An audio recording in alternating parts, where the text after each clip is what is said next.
नमस्कार, मी श्वेता. तुम्ही पाहताय न्यूज 18 लोकमत. मुद्दा महाराष्ट्राचा मध्ये तुमचं स्वागत. सुरुवातीला राजकीय वर्तुळातून एक मोठी बातमी.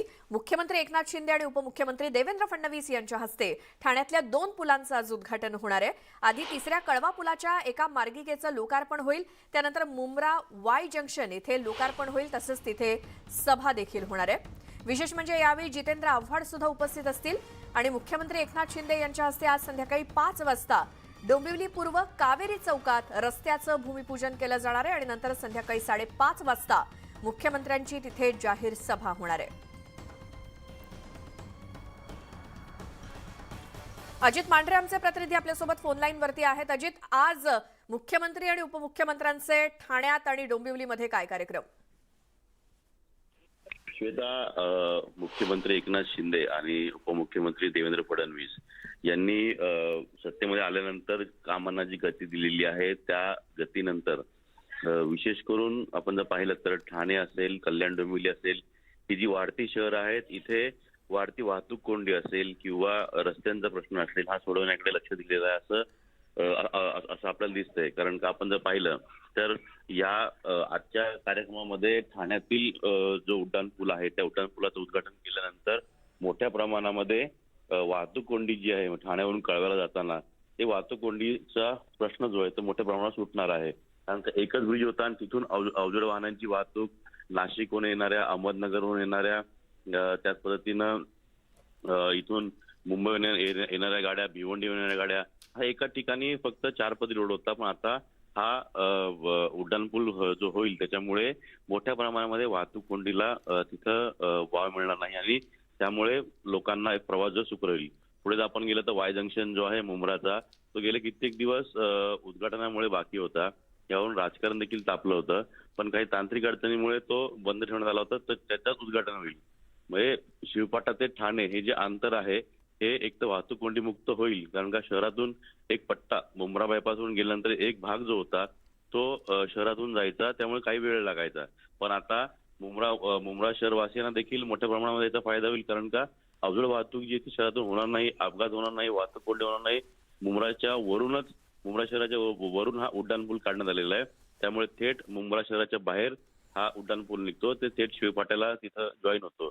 त्यामुळे आता पूर्णपणे प्रवास जो आहे तो एक तर बायपास वरून थेट उड्डाणपूल इथे होणार आहे. त्यामुळे कमीत कमी 10 ते 15 मिनिटं जे आहेत ठाणे ते शिवपाटा रोडवर जाण्याकरता आपले वाचणार आहेत, तिथल्या प्रवाशांचे वाचणार आहेत. तर दुसरीकडे कल्याण डोंबिवली मधल्या नागरिकांची नेहमी ओरड असते किंवा त्यांचा नेहमी संताप असतो की या शहरातील जे रस्ते आहेत ते सतत खड्डेमय असतात.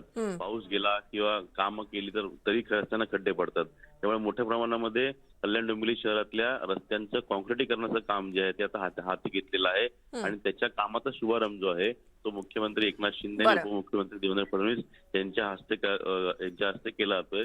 MIDC भाग जो आहे डोंबिवली मधला हा फार वर्दळीचा भाग आहे, पण तिथले रस्ते अत्यंत खराब आहेत. त्यामुळे आज हे जे 2 ठिकाणी जे केलं जाणार आहे.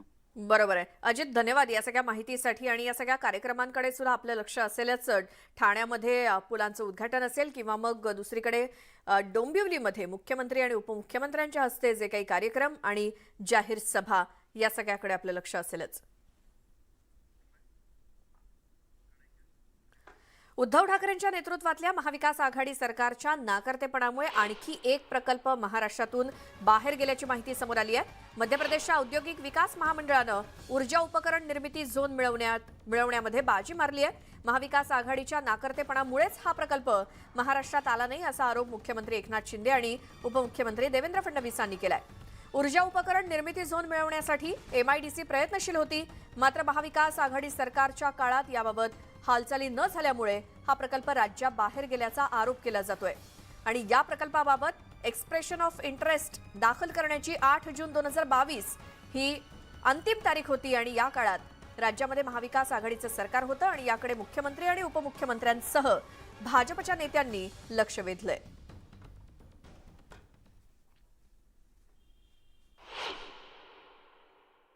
कुठलाही प्रकल्प असा 3-4 महिन्यामध्ये येतो आणि जातो असं कधी घडलेलं आहे का? हे काही जादूचं कांडी नसते की फिरवली की इकडे आला आणि तिकडे गेला. हे आरोप करायचे तर कुणी आरोप करू शकतो, परंतु आमचं जे सरकार आहे उद्योगांना चालना देणारं, उद्योगांचं स्वागत करणारं सरकार आहे. आणि आपल्याला नजीकच्या काळामध्ये दिसेल की गेल्या 2.5 महिन्यामध्ये, 3 महिन्यामध्ये, 4 महिन्यामध्ये आम्ही काय केलं तेही आपल्याला दिसेल. 2.5 वर्षात काय झालं तेही आपल्याला दिसलेलं आहे. आणि भविष्यामध्ये नजीकच्या काळामध्ये जे मोठे प्रकल्प आमच्याकडे येतील तेही आपल्याला दिसेल. पुन्हा एकदा आपल्याला आणि आपल्यामार्फत सगळ्यांना विनंती करतो की कृपया चुकीच्या गोष्टी प्रसारित करू नये. एकतर याची सगळी टाईमलाईन बघितली तर सगळी टाईमलाईन महाविकास आघाडीच्या सरकारमधली आहे. कुठली टाईमलाईन आमच्या सरकारमधली नाही आहे. कुठलीही माहिती न घेता शिंदे साहेबांचे माझे फोटो छापून टाकलं आणि जुन्या सरकारच्या काळातले गेलेले प्रोजेक्ट हे आमच्या नावाने दाखवणं हे तात्काळ बंद केलं पाहिजे अशी माझी विनंती आहे. माझ्याकडे संपूर्ण त्या केंद्र सरकारच्या एक्सप्रेशन ऑफ इंटरेस्टची कॉपी आहे की राज्याने 22 जूनच्या आत सारा करायचा आहे. आणि 22 जूनच्या आत तुम्ही सबमिशनच केलं नसाल आणि शिंदे फडणवीस सरकार तर 30 जूनला आलं, मग कोण जबाबदार आहे याला? कोण जबाबदार आहे? चुकीचं जात आहे खाली. आणि त्यामुळं ऊर्जा प्रकल्पाचं जे काही झालं ते 22 जूनच्या आतमध्ये झालं आहे. आता मुख्यमंत्री भंडारा दौऱ्यावरती होते आणि भंडाऱ्यामध्ये घेतलेल्या जाहीर सभेमध्ये बोलताना एकनाथ शिंदेंनी उद्धव ठाकरेंवरती जोरदार हल्लाबोल केला. 50 खोके नाही तर विकास कामांसाठी 200 खोके दिले असं सांगत त्यांनी खोक्यांवरून सुरू असलेल्या आरोपांचा समाचार घेतला. त्याचसोबत आदित्य ठाकरे भारत जोडो यात्रेमध्ये सहभागी झाल्यावरून देखील मुख्यमंत्री शिंदेंनी जोरदार हल्लाबोल केला. भंडाऱ्यामध्ये विविध विकास कामांचा आढावा घेतल्यानंतर ते सभेत बोलत होते.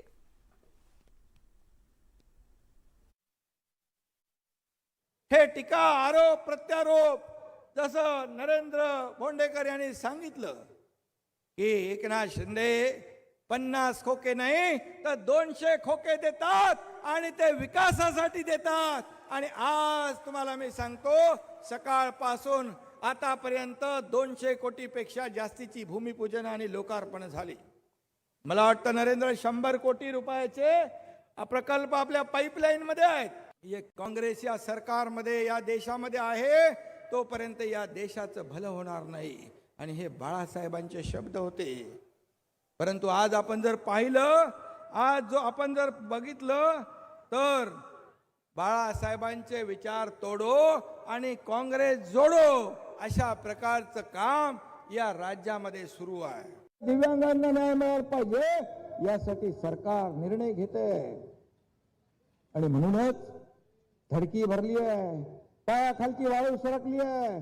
काय होणार पुढे, कसं होणार, आणि म्हणून कुठेतरी नाट लावायचा प्रयत्न आहे. परंतु मी नेहमी सांगतो तुम्ही टीका करत राहा, आम्ही त्याला कामाने उत्तर देऊ, कामाने उत्तर देऊ. जे लोकांना दिसेल, लोकांना दिसेल या राज्य सरकारचं काम. जलजीवन मिशन अंतर्गत महाराष्ट्रातील कामांना महाविकास आघाडी सरकारमुळे ब्रेक लागल्याचा आरोप केंद्रीय अन्न प्रक्रिया उद्योग आणि जलशक्ती राज्यमंत्री प्रल्हाद सिंह पटेल यांनी केलाय. जलजीवन मिशन अंतर्गत प्रत्येक घरात नळाद्वारे पाणी या योजनेअंतर्गत केंद्र सरकारकडून 2019 पासून आतापर्यंत 2468 कोटी रुपयांचा निधी देण्यात आलाय. मात्र प्रत्यक्षात अपेक्षित निधी खर्च करण्यात आलेला नाही आणि या कामांसाठीचा सविस्तर प्रकल्प अहवाल, निविदा प्रक्रिया आणि कार्यारंभ आदेश वेळेमध्ये देण्यात न आल्यामुळे ही कामं रखडली आहेत आणि त्यामुळे महाविकास आघाडी सरकारवरती पटेल यांनी टीका केली. संसद प्रवास योजनेअंतर्गत बारामती लोकसभा मतदारसंघाचा दौरा केल्यानंतर पुण्यात आयोजित पत्रकार परिषदेत केंद्रीय मंत्री पटेल बोलत होते.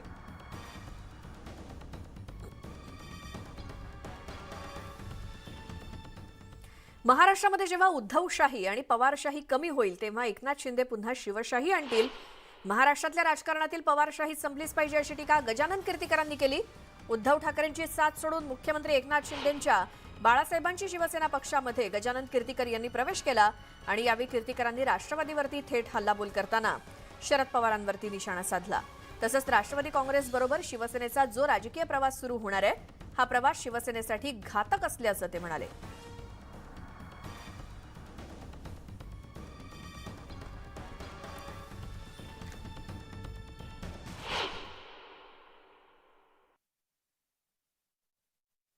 उद्धवशाही आणि पवारशाही ह्या महाराष्ट्रामधली जेव्हा संपुष्टात होणार नाही, कमी होईल, तेव्हा हा एकनाथ शिंदे ह्या महाराष्ट्रात शिवशाही आणेल.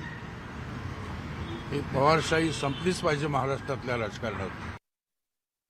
40 लोकांनी जे बंड केलं ना, त्याचं मूळ कारण हेच आहे की शिवसेना फार मोठ्या प्रमाणात राष्ट्रवादी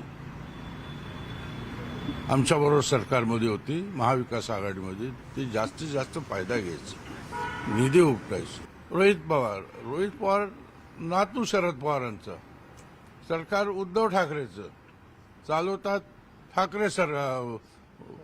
पवार सरकार.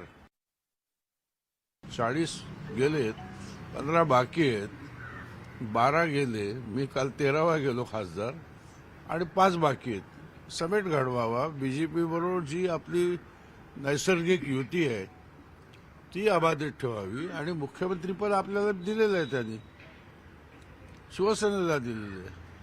त्याचा लाभ घेऊन संघटना बांधावी, शिवसैनिकांची कामं करावी. पण मला काय दिसत नाही, आणि ह्या सगळ्या गोष्टीमधून शेवटी मी ठरवलं की फार चुकीच्या मार्गाने उद्धवजी जात आहेत. शिवसेनेमध्ये फूट पडण्यात राष्ट्रवादीचा हात आहे हा कीर्तिकरांचा आरोप बिनबुडाचा असल्याचं प्रत्युत्तर यावर प्रफुल्ल पटेलांनी दिलंय.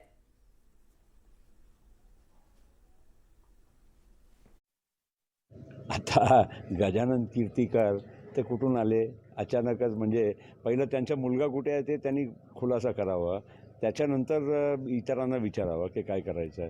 आता नेमकं काय लालच आहे त्यांना, वाटतं की खासदार मी आहे, काय फायदा घेऊ, आणि नंतर जे काय होईल ते होईल. मुलगा कुठे आहे? मुलगा आत्ताही शिवसेनेमध्ये आहे, आणि बाप इथे जाऊन वेगळं म्हणतोय.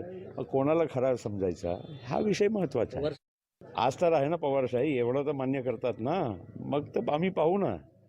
अजून काही ते त्यांचे जे स्वप्न आहे फार दूर आहे, आणि म्हणून काही असं म्हणजे त्यांना स्वप्न बघायला कोणाला काही कोणी आवरू शकत नाही ना. स्वप्नच असतात. राष्ट्रवादी काँग्रेससोबत सत्तेत राहणं खासदार आणि आमदारांना मुळीच आवडलं नव्हतं, आणि त्याच मुद्द्यावरून शिवसेनेमध्ये फूट पडली. खासदार गजानन कीर्तिकर यांनी बाळासाहेबांची शिवसेना पक्षामध्ये प्रवेश केल्यानंतर राष्ट्रवादी काँग्रेसवरती त्यांनी जोरदार हल्लाबोल केला. तसंच उद्धव ठाकरेंच्या भूमिकेवरती सुद्धा कीर्तिकरांनी कठोर शब्दात भाष्य केलं. कीर्तिकरांच्या आरोपांना शिवसेना उद्धव बाळासाहेब ठाकरे पक्षाकडून जोरदार उत्तर देण्यात आलंय. उद्धव ठाकरेंच्या नेतृत्वात शिवसेनेनं 3 वर्षांपूर्वी महाविकास आघाडीत प्रवेश केला. भाजपची साथ सोडून शिवसेनेनं काँग्रेस आणि राष्ट्रवादी काँग्रेससोबत सत्ता स्थापन केली. मात्र शिवसेनेतील एका मोठ्या गटालाच पक्षाची ही भूमिका पसंत नव्हती. त्यातच महाविकास आघाडीमध्ये मुख्यमंत्री उद्धव ठाकरे असले तरी राष्ट्रवादी काँग्रेसचा वरचष्मा होता. शिवसेनेचे मंत्री आणि आमदारांची कामं होत नव्हती. त्यामुळे प्रचंड नाराजी पसरली होती, आणि त्यातूनच राज्यात नवं सत्तांतर घडून आलं. 40 लोकांनी जे बंड केलं ना, त्याचं मूळ कारण हेच आहे की शिवसेना फार मोठ्या प्रमाणात राष्ट्रवादी आमच्याबरोबर सरकारमध्ये होती, महाविकास आघाडीमध्ये. ती जास्तीत जास्त फायदा घ्यायची, निधी उपटायची.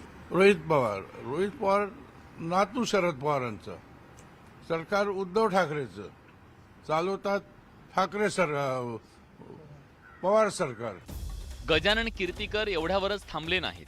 मतांसाठी उद्धव ठाकरे काहीही करू शकतात असा आरोप कीर्तिकरांनी केला.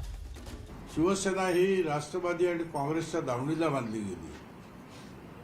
राष्ट्रवादी आणि काँग्रेसच्या बरोबर राजकीय प्रवास पुढील भविष्यात जर उद्धव करणार असतील तर त्याला सक्त विरोध आम्ही सर्वांनी केला. गजानन कीर्तिकरांनी उद्धव ठाकरेंची साथ सोडल्यानं भाजपनंही टोला लगावलाय. उद्धव ठाकरेंच्या पक्षानं आत्मपरीक्षण करण्याची गरज असल्याचं मत प्रवीण दरेकरांनी व्यक्त केलंय. तर गजानन कीर्तिकरांनी केलेल्या आरोपांचा शिवसेना उद्धव बाळासाहेब ठाकरे गटाकडून जोरदार समाचार घेण्यात आलाय. गजाभाऊ कीर्तिकर ज्यांच्यामुळे शिवसेनेचं संघटन उभं राहिलं, ज्यांच्यामुळे मध्यमवर्गीय मराठी माणूस जोडला गेला, त्यांनाच आज विश्वास राहिला नाही.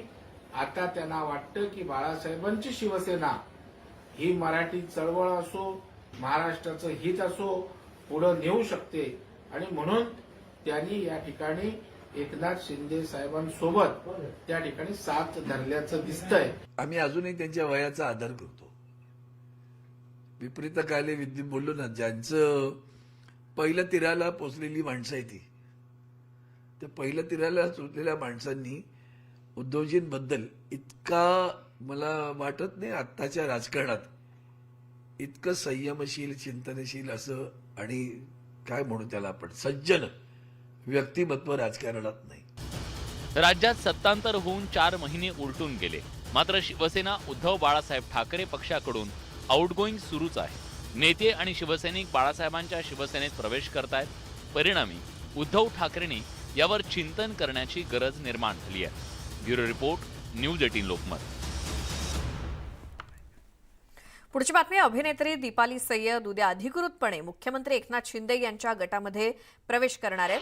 खरं तर आजच त्यांचा प्रवेश होणार होता, मात्र दीपाली सय्यद यांनी स्वतः ही माहिती दिली होती. मात्र त्यांचा पक्षप्रवेश आता आजऐवजी उद्या असा लांबणीवरती पडल्याचं समोर आलंय. सय्यद यांचा पक्षप्रवेश आजही पुढे ढकलण्यात आलाय. गेल्या आठवड्याभरापासून खरं तर सय्यद या बाळासाहेबांची शिवसेना पक्षामध्ये प्रवेश करणार होत्या, मात्र त्यांचा पक्षप्रवेश अद्यापही न झाल्यामुळे राजकीय वर्तुळात चर्चा सुरू झाली आहे. पंढरपूर, मोहोळ आणि मंगळवेढा तालुक्याचं कार्यक्षेत्र असलेल्या भीमा सहकारी साखर कारखान्याच्या निवडणुकीसाठी मतदान सुरू झालंय. 15 जागांसाठी 35 उमेदवार निवडणुकीच्या रिंगणात आहेत. सत्ताधारी खासदार धनंजय महाडिक यांच्या विरोधात राष्ट्रवादीचे माजी आमदार राजन पाटील आणि प्रशांत परिचारक यांच्यामध्ये लढत होतीये. एकूण 56 मतदान केंद्रांवरती मतदान प्रक्रिया सुरू झाली आहे. गेल्या 8 दिवसांपासून आरोप प्रत्यारोप करण्यात आले होते आणि या निवडणुकीच्या निकालाकडे संपूर्ण सोलापूर जिल्ह्याचं लक्ष लागलंय. पंढरपूर तालुक्यातील पुळूज इथल्या मतदान केंद्रावरून आढावा घेतला आमचे प्रतिनिधी वीरेंद्रसिंह उत्पात यांनी. मोहोळ, पंढरपूर आणि मंगळवेढा सभासद असलेल्या भीमा सहकारी साखर कारखान्याच्या निवडणुकीचं आज मतदान आहे आणि भाजपचे राज्यसभेचे खासदार धनंजय महाडिक आणि राष्ट्रवादीचे माजी आमदार राजन पाटील यांच्यामध्ये प्रमुख लढत आहे. प्रचार सुरू झाल्यापासून एकतर्फी होईल अशी वाटणारी ही निवडणूक मात्र आता रंगात आलेली आहे आणि या निवडणुकीच्या प्रचारामध्ये बरेच मुद्दे उपस्थित करण्यात आलेले आहेत. पातळी सोडून टीका करण्यात आलेली आहे आणि त्यामुळे ही निवडणूक वादग्रस्त ठरलेली आहे आणि संपूर्ण राज्याचं या निवडणुकीकडे लक्ष राहिलेलं आहे. 19,600 मतदान असलेल्या या निवडणुकीमध्ये 15 जागांसाठी 35 उमेदवार रिंगणात आहे आणि त्याच्यासाठी आज मतदान होत आहे. 56 मतदान केंद्र आहे आणि आपण आज इथं पुळूज येथील मतदान केंद्रावर आहोत, जिथं स्वतः चेअरमन धनंजय महाडिक यांचं मतदान असणार आहे आणि एकंदरीत ही निवडणूक कुणाला मतदार कौल देते याच्याकडं लक्ष लागलेलं आहे. कारण या निवडणुकीच्या निकालानंतर पुढील जे काय असेल राजकारण या भागातील त्याच्यावर ह्याचा परिणाम होणार आहे. कारण पक्ष सोडून ही निवडणूक झालेली आहे. कारण पक्षाचे जे प्रोटोकॉल आहेत ते न पाळता गट तटाचं राजकारण यात आहे आणि त्यामुळे या निवडणुकीचा परिणाम इथून पुढे होणार आहे. पुळूजहून वीरेंद्रसिंह उत्पात, न्यूज 18 लोकमत. तर संपूर्ण पश्चिम महाराष्ट्राचं लक्ष लागलेल्या भीमा साखर कारखान्याच्या निवडणुकीमध्ये खासदार धनंजय महाडिक यांना हॅट्रिक करण्याचा विश्वास त्यांनी व्यक्त केलाय. भीमा सहकारी साखर कारखान्याच्या 15 जागांसाठी मतदान सुरू आहे. 19,500 मतदार आपला हक्क बजावतायत. विरोधकांनी प्रचाराची पातळी सोडली, प्रचारातून दहशत आणि गुंडगिरीचं समर्थन केल्याचं मतदान आणि त्यातच मतदार आपल्या बाजूने उभे राहतील असा विश्वास देखील महाडिकांनी व्यक्त केला.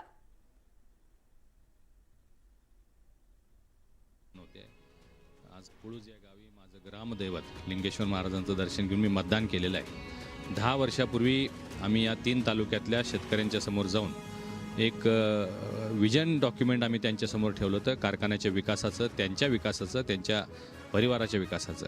आम्हाला संधी दिली तर आम्ही कारखान्याचं एक्सपान्शन, कोजन, डिस्लरीसारखे प्रकल्प करून या 3 तालुक्यामध्ये समृद्धी आणू असा एक शब्द आम्ही त्यावेळी दिलेला होता आणि या सगळ्या गोष्टी आम्ही या 10 वर्षामध्ये पूर्ण केलेल्या आहेत. जे दिलेले शब्द होते ते सगळे पाळलेले आहेत आणि त्यामुळं या निवडणुकीमध्ये आमच्या विरोधकांचं डिपॉझिट जप्त होईल याचा मला विश्वास आहे.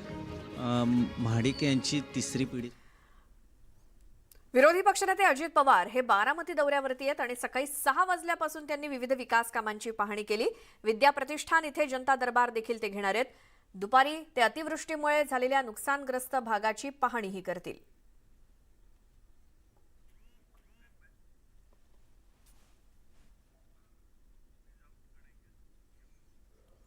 आणि यावेळी मोठी बातमी, छत्रपती शिवाजी महाराजांनी अफजल खानाचा वध केला, त्यानंतर त्याची कबर बांधली. मात्र या कबरीमध्ये अफजल खानाचं फक्त धड आहे.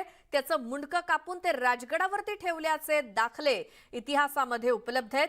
जेथे शकावलीमध्ये त्याचा संदर्भ उपलब्ध असल्याची माहिती इतिहास संशोधक इंद्रजित सावंत यांनी दिली आहे.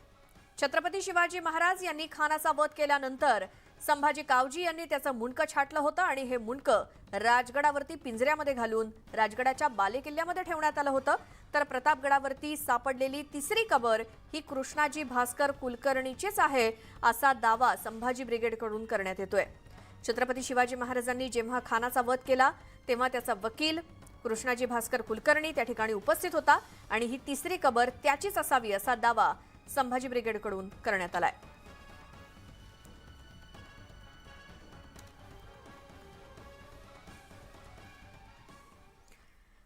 तर प्रतापगडाच्या पायथ्याशी असलेल्या अफजल खानाच्या कबरीजवळच्या आणखी 3 कबरी सापडलेल्या आहेत आणि त्या कबरी कुणाच्या याबाबत सध्या मोठा चर्चेचा विषय बनलेला आहे. याबाबत सातारा जिल्हाधिकारी रुचेश जयवंशी यांनी या ठिकाणी आणखी 3 कबरी असल्याबाबत या मुद्द्याला दुजोरा दिलाय आणि या कबरी नेमक्या कोणाच्या याबाबत सध्या माहिती घेण्याचं काम महसूल विभागाकडून केलं जात आहे. अफजल खानाच्या कबरीचा सरकारी कागदपत्रामध्ये उल्लेख असून इतर कबरीचं अतिक्रमित असं वर्गीकरण केलं जाणार असल्याचं देखील रुचेश जयवंशी यांनी सांगितलं.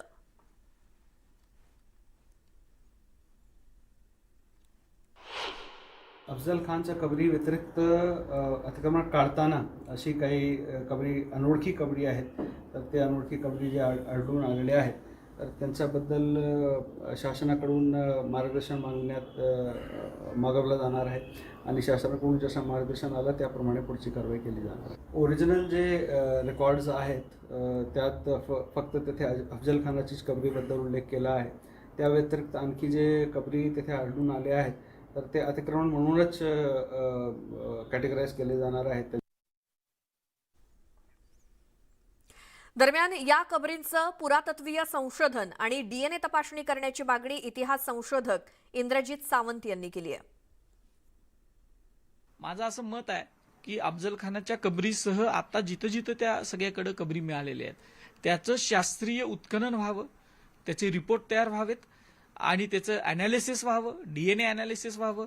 त्यातून आपल्याला त्या अफजल खानाची सुद्धा कबर त्या ठिकाणी जर समजा त्याचे काही अवशेष मिळाले तर आपल्याला समजू शकतं की तो किती सालातला आहे, जुना आहे आणि हे कबरीचे सुद्धा काही अवशेष मिळाले ते कळेल की आपल्याला ती जुनी आहे का नवीन आहे. आणि जोपर्यंत ह्या सगळ्या गोष्टी होत नाहीत तोपर्यंत आपल्या महाराष्ट्र शासनानं त्याचं उदात्तीकरण करणं थांबवावं. पुन्हा एकदा उदात्तीकरण होऊ नये याची काळजी घ्यावी. पुढच्या बातमीकडे वळतोय. एकाच वर्षात राष्ट्रीय स्वयंसेवक संघाचे दुसरे तृतीय वर्ष प्रशिक्षण वर्ग घेण्यात येणार आहेत. कोरोना काळातील 2 वर्षामध्ये तृतीय प्रशिक्षण वर्ग न झाल्यामुळे एकाच वर्षामध्ये 2 अभ्यास वर्ग घेण्याचा निर्णय राष्ट्रीय स्वयंसेवक संघानं घेतलाय. त्यामुळे उद्यापासून नागपूरच्या रेशीमबागमधील स्मृती मंदिरामध्ये अभ्यास वर्गाला सुरुवात होणार आहे.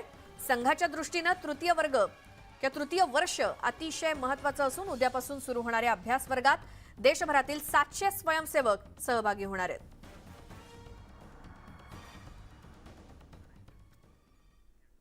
इतरही घडामोडी पाहूयात एका छोट्याशा ब्रेक नंतर. लगेचच परत येतोय. तुम्ही पाहत राहा मुद्दा महाराष्ट्राचा.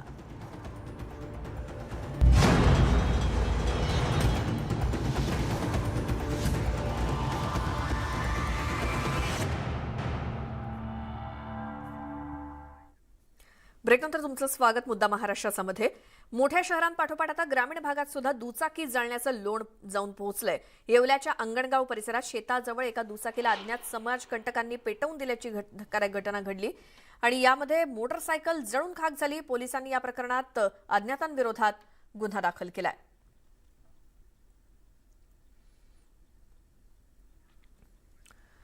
ग्रामीण भागात सुद्धा आता दुचाकी पेटवण्याचं लोण जाऊन पोहोचलेलं आहे आणि येवल्यामध्ये समाजकंटकांनी अक्षरशः या दुचाकी पेटवून दिल्या. त्याच्या मागचं नेमकं कारण काय नेमका त्यांचा उद्देश होता या संदर्भात अधिक बोलूयात. आमचे प्रतिनिधी बब्बू शेख आपल्या सोबत आहेत. बब्बू, आपण मुंबई पुण्यामध्ये पार्किंगमध्ये उभ्या केलेल्या दुचाकी किंवा इतरत्र ठिकाणी गाड्या जाळलेल्या पाहिल्या समाजकंटकांकडून, तसंच आता ग्रामीण भागात सुद्धा दिसायला लागलेलं आहे. काय त्याचं कारण? श्वेता, खरं तर याला गुन्हेगारी वाढल्याचंच कारण म्हणावं लागेल. कारण नाशिक जिल्ह्यातील सध्या ग्रामीण भागातही गुन्हेगारीने डोके वर काढलेले, दुचाकी चोरी असो किंवा इतर वाहन चोरींच्या घटना आहे, घरफोडी होत आहे. त्याच्या पाठोपाठ आता दुचाकी जाळण्याचेही लोण या भागात पसरलेले आणि येवल्याच्या एका ठिकाणी रस्त्यावर उभी असलेली या गाडीला जाळून टाकण्यात आलेलं आहे, पेटून देण्यात आलेलं आहे. त्याच्यामुळे नाशिकच्या ग्रामीण भागात विशेषतः येवल्यात खळबळ उडून भीती निर्माण झालेली आहे. हे चोरटे किंवा हे गाडी जाळणारे आहेत तरी कोण याचा तपास लावण्यात यावा अशी आता नागरिकांची मागणी आहे. बापू, धन्यवाद या सगळ्या माहितीसाठी. तपास तर लागलाच पाहिजे, कारण अज्ञातांकडून अशा प्रकारे गाड्या जाळल्या जात आहेत, नुकसान होत आहे, याला कुठेतरी आळा बसला पाहिजे.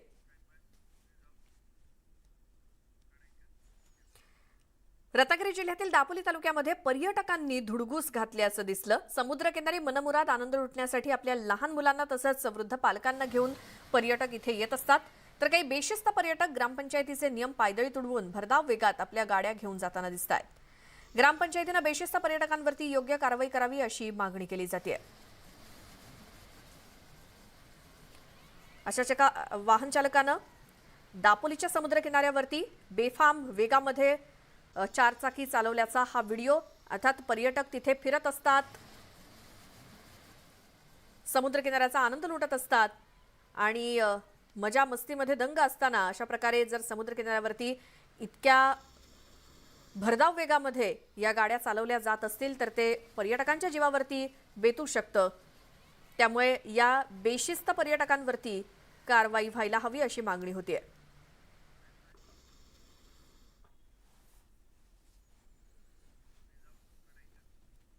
सोलापुरात यंत्रमाग कारखान्याला भीषण आग लागली. काल रात्री नीलमनगर भागातील चादर आणि टॉवेल निर्मिती करणाऱ्या या कारखान्याला भीषण आग लागली. कारखान्यातील सगळी मशिनरी आणि कच्चा माल आगीमध्ये जळून खाक झाला. सुदैवानं आग लागल्याचं समजताच कारखान्यातील कामगार वेळीच बाहेर पडले, त्यामुळे कुणालाही काही इजा झाली नाही. आगीवरती नियंत्रण मिळवण्यासाठी अग्निशमन दलाच्या 5 ते 6 गाड्या घटनास्थळी पोहोचल्या आणि यानंतर आगीवरती नियंत्रण मिळवण्यात यश आलं. कारखान्याचं मात्र मोठं नुकसान झालं.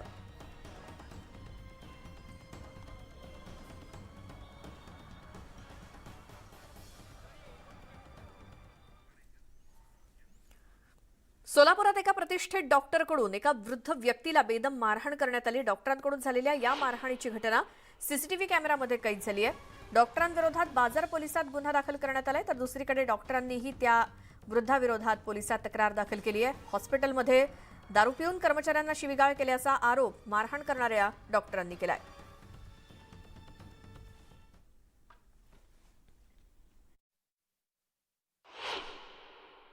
कोणतर त्यांच्या हॉस्पिटलवरनं पेशंट म्हणून आहेत. पेशंट त्यांनी काय केलं तर त्याचं उष्ट पाणी आहे ना त्यांच्या अंगावर टाकले. अंगावर टाकल्यामुळं त्यांनी सहज असं डॉक्टरांना विचारायला गेले, सर तुमच्या हॉस्पिटलमधून असं पाणी पडले अंगावर.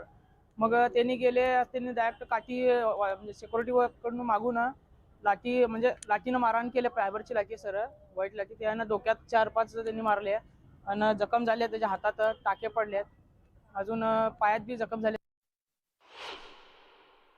हॉस्पिटलमध्ये माझ्या गेटला धडका द्यायला लागला, स्टाफशी पण वेडावाकडं वागायला लागला.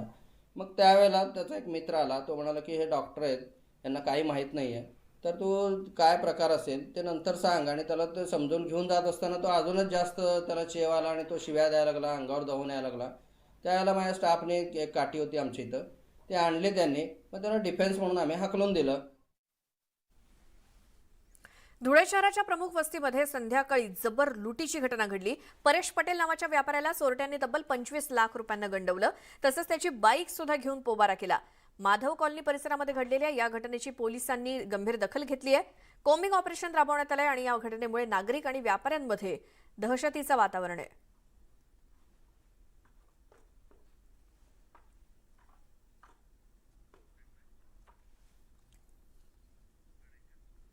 नवी मुंबईमध्ये तर एका महिलेला 65 लाख रुपयांचा गंडा घातला गेलाय.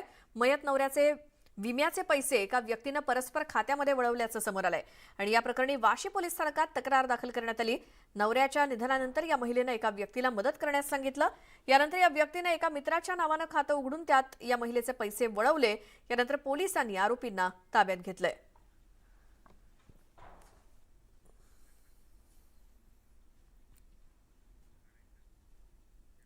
मुंबईमध्ये लोकलच्या रुळांची दुरुस्ती तसंच सिग्नल यंत्रणेतील दुरुस्तीच्या कामासाठी मध्य आणि हार्बर मार्गावरती मेगा ब्लॉक घेतला जाणार आहे. मध्य रेल्वेवरती आज माटुंगा ते मुलुंड दरम्यान अप आणि जलद मार्गावरती सकाळी 11 वाजल्यापासून दुपारी 3:55 मेगा ब्लॉक असेल, तर हार्बर मार्गावरती पनवेल ते वाशी दरम्यान अप आणि डाऊन मार्गावरती सकाळी 11 वाजल्यापासून दुपारी 4 वाजेपर्यंत मेगा ब्लॉक असणार आहे.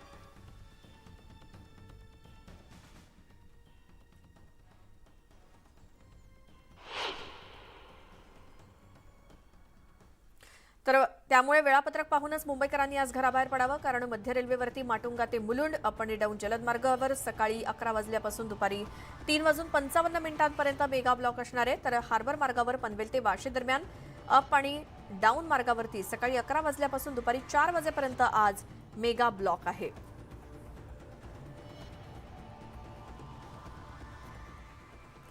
मुंबईमध्ये लहान मुलांमध्ये सुद्धा डायबिटीज आणि ब्लड प्रेशरचा धोका वाढतोय. मुंबईच्या पालिका शाळांमध्ये केलेल्या पाहणीमध्ये हे उघड झालंय.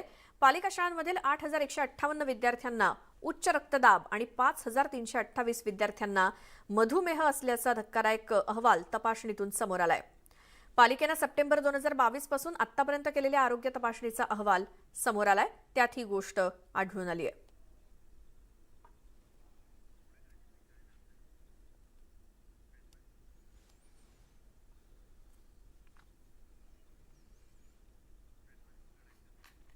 त्यातच मुंबईकरांना आणखी चिंतेत टाकणारी बातमी ती म्हणजे मुंबईमध्ये गोवरच्या रुग्णांमध्ये वाढ झाली आहे.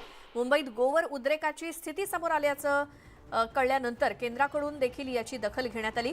केंद्रीय पथकाकडून आज गोवरचे सर्वाधिक रुग्ण असलेल्या एम पूर्व विभागात ठिकठिकाणी काल पाहणी करण्यात आली आणि आज देखील केंद्रीय पथकाकडून गोवरचा उद्रेक असलेल्या विभागात जाऊन पाहणी आणि आढावा घेतला जातोय.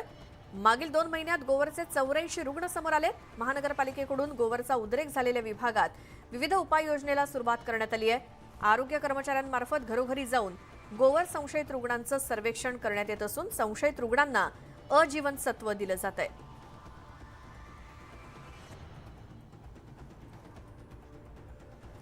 मुंबईमध्ये किती गोवरचे रुग्ण सापडलेत आपण आकडेवारी पाहूयात. 0 ते 1 वर्ष वयोगटातील बालकं 27 बालकं गोवरचे रुग्ण म्हणून आढळलेली आहेत, तर 1 ते 2 वर्ष वयोगटातली 22 बालकं आढळली आहेत ज्यांना गोवरची लागण झाली आहे.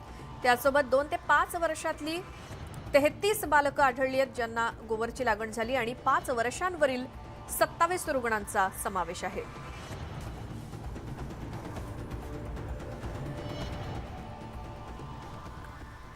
मुंबईतल्या ट्रॉम्बे परिसरातील चिता कॅम्प परिसरामध्ये टेम्पो खाली चिरडून एका चिमुकलीचा मृत्यू झाला आणि ही चिमुरडी खेळता खेळता एका टेम्पोच्या जवळ आली. त्याचवेळी टेम्पो चालकानं टेम्पो चालू केला आणि या चिमुरडीच्या अंगावरून टेम्पो गेल्यामुळे या मुलीचा मृत्यू झालाय. ही सगळी घटना सीसीटीव्हीमध्ये कैद झाली आहे. हाच तो टेम्पो आहे जो चालकानं सुरू केला, मात्र दुर्दैवानं एक चिमुरडी या टेम्पोच्या आसपास होती आणि टेम्पो चालू केल्यानंतर त्याच्या चाकाखाली ती आली. यामध्ये या मुलीचा मृत्यू झालाय. मुंबईतल्या ट्रॉम्बे परिसरातली ही दुर्घटना.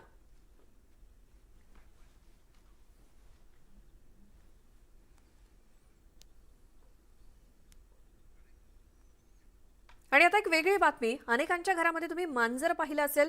मांजर पाळायला अनेकांना आवडतं, मात्र मांजरीचं पिल्लू ओळखण्यात कन्फ्युजन झालं आणि एक नवं संकट उभं राहिलं. पाहुयात नाशिक ते पुणे घडलेली रेस्क्यूची ही स्टोरी. बिबट्याची कहाणी पूर्णपणे फिल्मी म्हणावी लागेल. आधी कन्फ्युजन आणि आता ऑल इज वेल अशी परिस्थिती निर्माण झाली.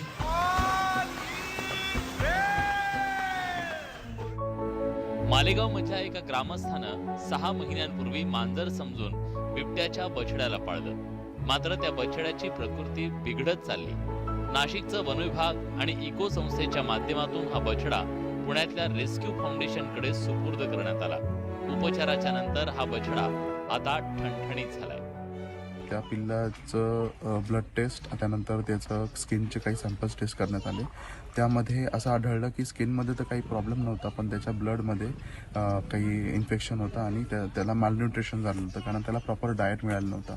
त्यानंतर ते एकदा ट्रान्सपोर्टेशनसाठी फिट झाल्यानंतर त्याला पुढील उपचारासाठी वन विभागाच्या मार्फत त्याला रेस्क्यू चॅरिटेबल ट्रस्ट पुणे येथे शिफ्ट करण्यात आलं. बिबट्याच्या बछड्याचं चुटकी असं नाव ठेवण्यात आलं. चुटकीवर उपचारासाठी रक्ताची आवश्यकता होती. त्यावेळी आईपासून ताटातूट झालेला दुसरा बछडा रेस्क्यू फाउंडेशन सांभाळत होतं. त्याचा रक्तगट तपासल्यावर मोठा दिलासा मिळाला, कारण तो रक्तगट चुटकीच्या रक्तगटाशी जुळता होता आणि तिथून चुटकीची प्रकृती सुधारायला सुरुवात झाली. आता तर पिंजऱ्यात चुटकीची चांगलीच दंगामस्ती पाहायला मिळते. कंटिन्यूस 2-3 मंथ्स के लिए हमने उसको एसेंशियल सप्लीमेंटेशन और एंटीबायोटिक कोर्स पे रखा, जिसके बाद अभी 5 से 6 महीने हो चुके हैं जहाँ पे वो कम्प्लीटली रिकवर हो चुकी है. उसका हीमोग्लोबिन लेवल एब्सोल्युटली नॉर्मल है और स्किन इन्फेक्शन भी कम्प्लीटली रिकवर हो चुका है. सो अभी करंट स्टेज में she is completely healthy and fine. मांजरीचं पिल्लू ते बछडा असा प्रवास चुटकीनं केला. या प्रवासात चुटकीनं मरण जवळून पाहिलं, पण आता योग्य उपचारानंतर चुटकीला जीवनदान मिळालंय. देवतारी त्याला कोण मारी याचाच प्रत्यय या निमित्तानं आलाय. व्हिडिओ जर्नलिस्ट सचिन हंचाटे सह वैभव सोनवणे, न्यूज 18 लोकमत, पुणे. या बातमीचा एक छोटासा ब्रेक घेऊन आपण लगेचच परत येऊया. तुम्ही पाहत राहा मुद्दा महाराष्ट्राचा.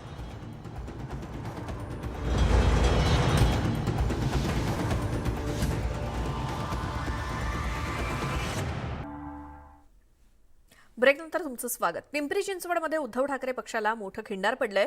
शिवसेनेचे भारतीय कामगार सेनेचे महाराष्ट्र उपाध्यक्ष इरफान सय्यद हजारो कार्यकर्त्यांसह शिंदे गटामध्ये प्रवेश करणार आहेत. आनंद दिघे यांच्या ठाणे इथल्या टेंबी नाका इथे मुख्यमंत्री एकनाथ शिंदेंच्या उपस्थितीत हा पक्ष प्रवेश होणार आहे.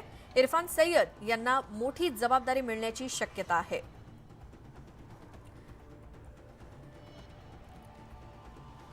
आमचे प्रतिनिधी अजित मांढरे आपल्या सोबत आहेत फोन लाईन वरती. इरफान सय्यद आपल्या हजारो कार्यकर्त्यांसोबत बाळासाहेबांची शिवसेना पक्षामध्ये प्रवेश करतायत, त्याचे काय परिणाम दिसतील अजित?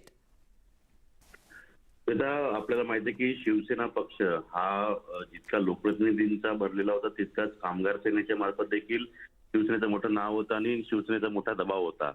याच पार्श्वभूमीवरती आता शिवसेनेमध्ये उभी फूट पडल्यानंतर नेमकं कुठल्या पक्षामध्ये राहावं हा अनेक शिवसैनिकांसमोर प्रश्नचिन्ह उपस्थित राहिला होता. पण सय्यद नावाचे जे इरफान सय्यद जे आहेत भारतीय कामगार सेनेचे महाराष्ट्राचे उपाध्यक्ष आहेत, ज्यांच्याकडे हजारो कर्मचाऱ्यांचं ते नेतृत्व करतात, अशी व्यक्ती ठाकरे गटाला सोडून शिंदे गटात येणं ही ठाकरे गटाला मोठी खिंडार आहे असं म्हटलं जात आहे. पिंपरी चिंचवड मधलं एक मोठं नाव आहे इरफान सय्यद आणि ते त्यांच्या हजारो कार्यकर्त्यांचं आज 12:30 ते 1 दरम्यान टेंबी नाका येथील आनंद मठ जे आहे तिथे मुख्यमंत्री एकनाथ शिंदे यांच्या उपस्थितीमध्ये प्रवेश करणार आहेत. त्यामुळे ठाकरे गटाला हा एक मोठा धक्का मानला जातोय. त्याचबरोबरीनं इरफान सय्यद जे आहेत ज्यांना शिंदे गटातील कामगार सेनेबाबतच्या मोठी जबाबदारी दिली जाईल असंही म्हटलं जात आहे. त्यामुळे एक प्रकारे जी पूर्वीची शिवसेना होती आणि जे पूर्वीची शिवसेना पदाधिकारी होते हे सर्व पदाधिकारी घेऊन बाळासाहेबांची शिवसेना ही हुबेहूब त्याच पद्धतीने उभी राहते काय असं आता एकंदर चर्चा होऊ लागलेली आहे. अजित धन्यवाद या सगळ्या माहितीसाठी.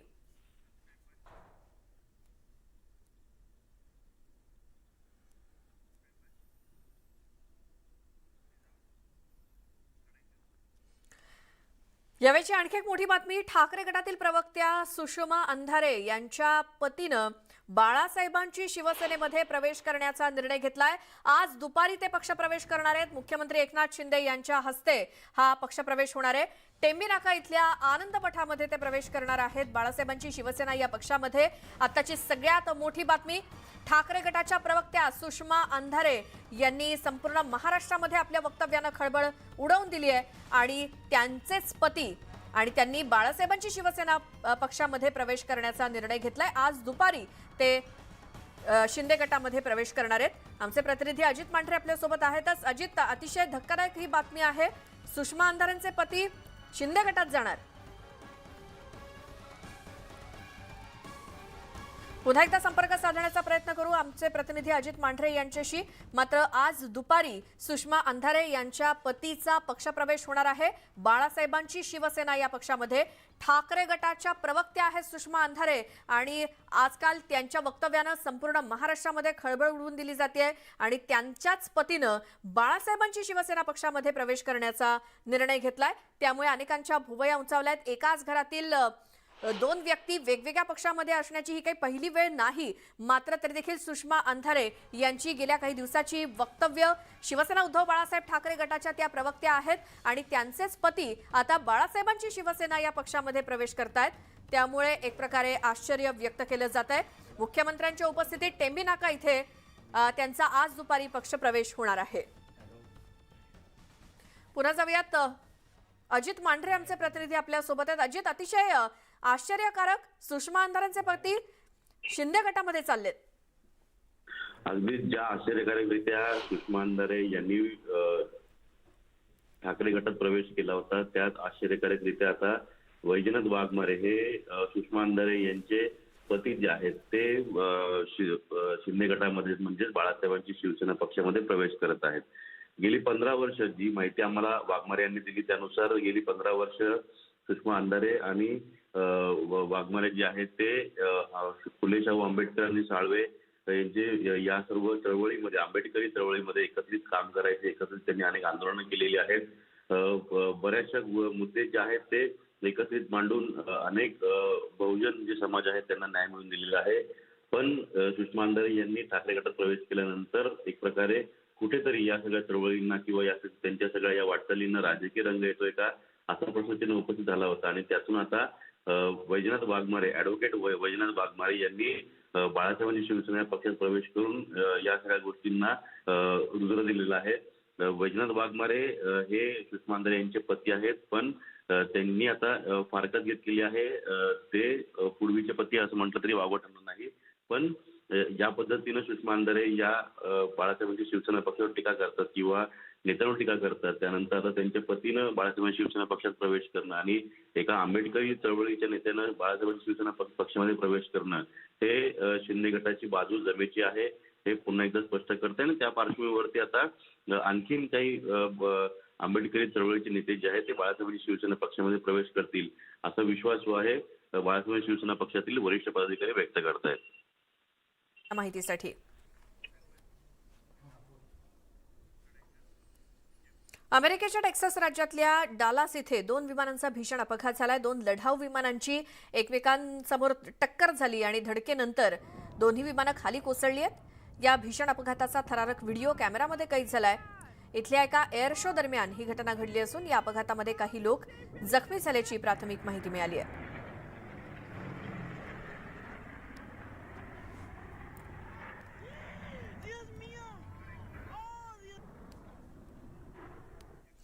आणि बातमीसोबतच वेळ झाली आहे मुद्दा महाराष्ट्राचा मध्ये आता इथेच थांबण्याची. मात्र जाता जाता पाहूयात राज्यातल्या प्रमुख शहरातल्या तापमानावरती एक नजर टाकूयात.